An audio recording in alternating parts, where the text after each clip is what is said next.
Assalamualaikum students, myself Adil Ashraf, lecturer computer science. Students, our course title is database. So it's our lecture number 1 from your book chapter number 3, database design process. तो students इस chapter में हम discuss करेंगे basically कि जो database का design process है वो किस तरह से हम करते हैं, ये प्रोसीजर होता है एक्चुअली में क्या है, और डेटाबेस को हम डिज़ाइन किस तरह से करते हैं, इसमें कौन कौन से स्टेप्स कौन कौन से फेजेस इन्वॉल्व होते हैं। तो चलते हैं अपने क्वेश्चन नंबर 1 की तरफ जो हमारे चैप्टर नंबर 3 का है।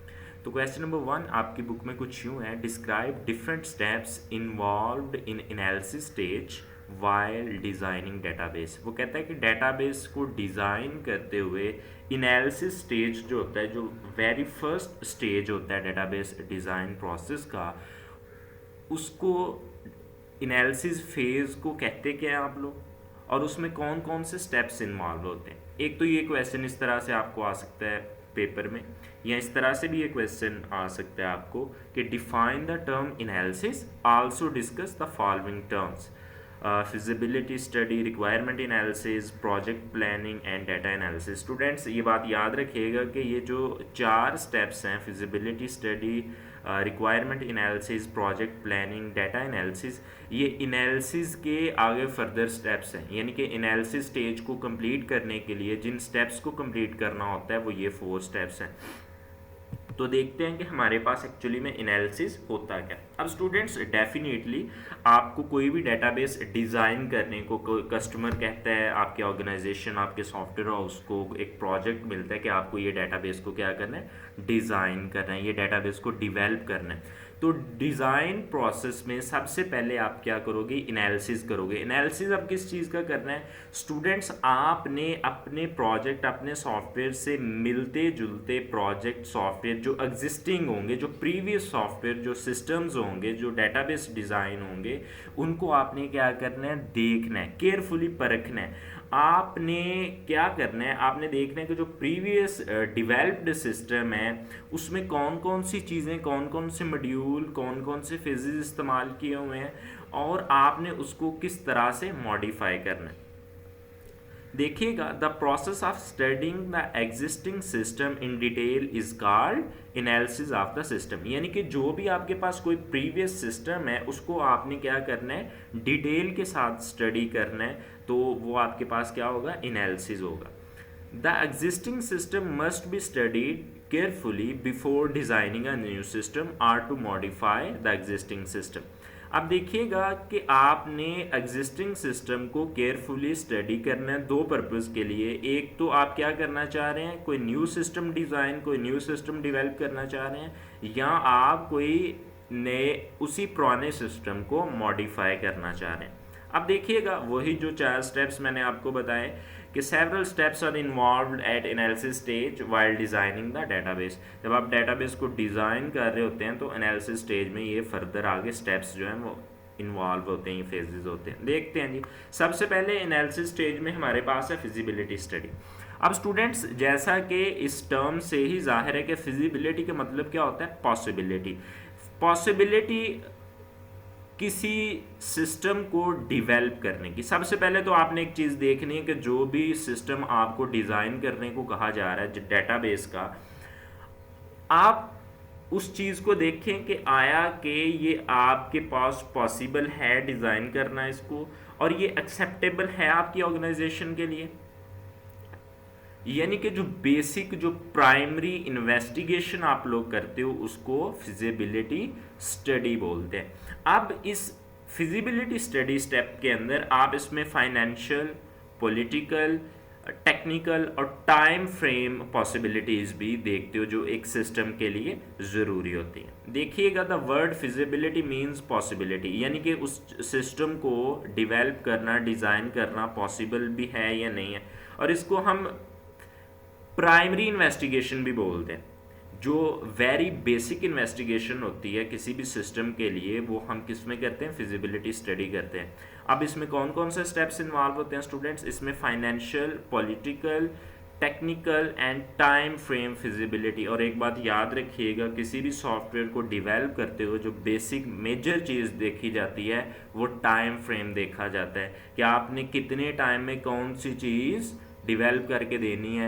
ये नेक्स्ट इंशाल्लाह टॉपिक में भी इन्वॉल्व होंगी ये चीज़ें कि टाइम कितना ज़रूरी होता है किसी भी चीज़ को डिवेल्प डिज़ाइन करके देने के लिए, क्योंकि टाइम के हिसाब से ही आपकी कॉस्ट डिसाइड होती है। जितना टाइम ज़्यादा होगा कॉस्ट उतनी डिक्रीज़ हो जाएगी, जितना टाइम कम होगा कॉस्ट उतनी इंक्रीज़ हो जाएगी। अब देखिएगा, अब वो कहते हैं एक्चुअली में फिजिबिलिटी स्टडी किस पर्पज़ के लिए कंडक्ट की जाती है। वो कहते हैं इस पर्पज़ के लिए कि जो प्रपोज्ड सिस्टम है, जो सिस्टम आपको दिया गया डिज़ाइन करने के लिए, वो पॉसिबल भी है डिवेल्प करने को और एक्सेप्टेबल है आपकी ऑर्गेनाइजेशन के लिए। यानी कि आया कि वो सिस्टम जो आप डिज़ाइन करने जा रहे हो उसकी पॉसिबिलिटी भी है, आया कि आप उसको डिज़ाइन या डिवेल्प कर सकते हो और आपकी ऑर्गेनाइजेशन के लिए वो एक्सेप्टेबल हो। जी, अब वो कहते हैं फिजिबिलिटी स्टडी में एक चीज़ और आप देखते हो कि आप मल्टीपल सॉल्यूशंस की तरफ जाते हो। मल्टीपल सॉल्यूशन, फॉर एग्जांपल आप कहते हैं सॉल्यूशन 1, सॉल्यूशन 2 एंड सॉल्यूशन 3। आपने 3 सॉल्यूशन जो हैं वो दे दिए एक किसी सिस्टम को डिज़ाइन या डेवलप करने के लिए। अब आप क्या करोगे, उन 3 सॉल्यूशंस में से जो सबसे अच्छा और लेस कॉस्ट वाला, जो लीस्ट एक्सपेंसिव होगा, उसको क्या करोगे, सिलेक्ट करोगे किसी भी सिस्टम को डिज़ाइन या डेवलप करने के लिए। अब स्टूडेंट्स नेक्स्ट आपके पास एनालिसिस स्टेज में आ जाता है रिक्वायरमेंट एनालिसिस। डेफिनेटली जब आपने फिजिबिलिटी पॉसिबिलिटी देख ली अपने उस सिस्टम को डिज़ाइन करने की, अब आपको पता चल गया जी ये हमारी ऑर्गेनाइजेशन के लिए एक्सेप्टेबल है और इस स्टेप्स को, इन सॉल्यूशंस को फाइंड करके हम लीस्ट कॉस्ट में या लेस एक्सपेंसिवली आप इसको क्या कर सकते हैं, डिज़ाइन कर सकते हैं। अब आपने क्या करना है, आपने कस्टमर, यूज़र या इन्वायरमेंट से आपने रिक्वायरमेंट गैदर करनी है कि कस्टमर को कौन कौन सी चीज़ें चाहिए डेटाबेस के अंदर और कौन कौन से ऑपरेशंस हैं जो डेटाबेस के ऊपर क्या हो, परफॉर्म हो। और ये चीज़ें स्टूडेंट्स जब आप कलेक्ट कर लेंगे, अपनी रिक्वायरमेंट गैदर कर लेंगे, किससे, कस्टमर से, यूज़र से या अपने इन्वायरमेंट से, जिस इन्वायरमेंट के लिए आपने उसको डिज़ाइन करना है, तो ड्यूरिंग डेवलपमेंट या डिज़ाइनिंग फेज़ आपके पास ये रिक्वायरमेंट जो है वो काफ़ी हेल्पफुल होगी। जी स्टूडेंट्स नेक्स्ट चलते हैं, अभी इसको देख लेते हैं। आप देखिएगा, the requirement analysis is conducted to collect and analyse the requirements for the database to be design. यानी कि जिस डेटाबेस को आपने डिज़ाइन करना है उसके लिए आप क्या करोगे, रिक्वायरमेंट गैदर कर लोगे। जी, it may include input data for database and operation to be performed on the data. अब वो कह रहा है कि इनपुट डाटा जो उसमें आपने एंटर करना है, उस डाटा के ऊपर जो ऑपरेशंस हैं वो कौन कौन से हों, तो ये रिक्वायरमेंट एनालिसिस में आप देखोगे और ये हेल्पफुल होगा आपके पास डिज़ाइनिंग फेज़ में। जी स्टूडेंट्स, नेक्स्ट आपके पास जो फेज़ है एनालिसिस में वो कौन सा है, आपके पास प्रोजेक्ट प्लानिंग है। जब आपने स्टूडेंट्स रिक्वायरमेंट गैदर कर ली, अब आपने क्या करना है, उस प्रोजेक्ट को प्लान करना है कि कौन से लोग किन किन फेजेस को डिज़ाइन करेंगे, किन किन फेजेस को डिवेल्प करेंगे, किन किन मॉड्यूल को डिवेल्प करेंगे, इसके ऊपर कॉस्ट कितनी आएगी, आपने जो टीम हायर करनी है उसको आपने सैलरीज कितनी देनी है। अब ये भी होता है, फॉर एग्जांपल एक प्रोजेक्ट आपके पास $50 का है, तो आपके पास जो टीम है वो कितने मेंबर्स पे मुश्तमिल हो, यानी कि डेफिनेटली आपकी कंपनी ने रेवेन्यू भी जनरेट करना है, प्रॉफिट भी लेना है और अपने एम्प्लॉयज़ को भी पे करना है, तो आपको टीम भी उस तरह से हायर करनी है ताकि आपके पास प्रोजेक्ट भी स्पेसिफिक टाइम में बन जाए और उसके बाद आपकी जो कॉस्ट है वो भी मिनिमम लगे। जी students, after requirement analysis proper planning and time schedule must be developed. यानी कि टाइम स्केड्यूल, प्रॉपर प्लानिंग के बाद आपने क्या करना है, टाइम स्केड्यूल डेवलप करना है and different activities that are required to be design are database system. यानी कि प्रॉपर एक डेटाबेस जो सिस्टम आप बनाने जा रहे हो उसमें different steps and different modules and different activities हैं, वो कौन से लोग कितने टाइम में, कितने टाइम स्केड्यूल में डेवलप करेंगे।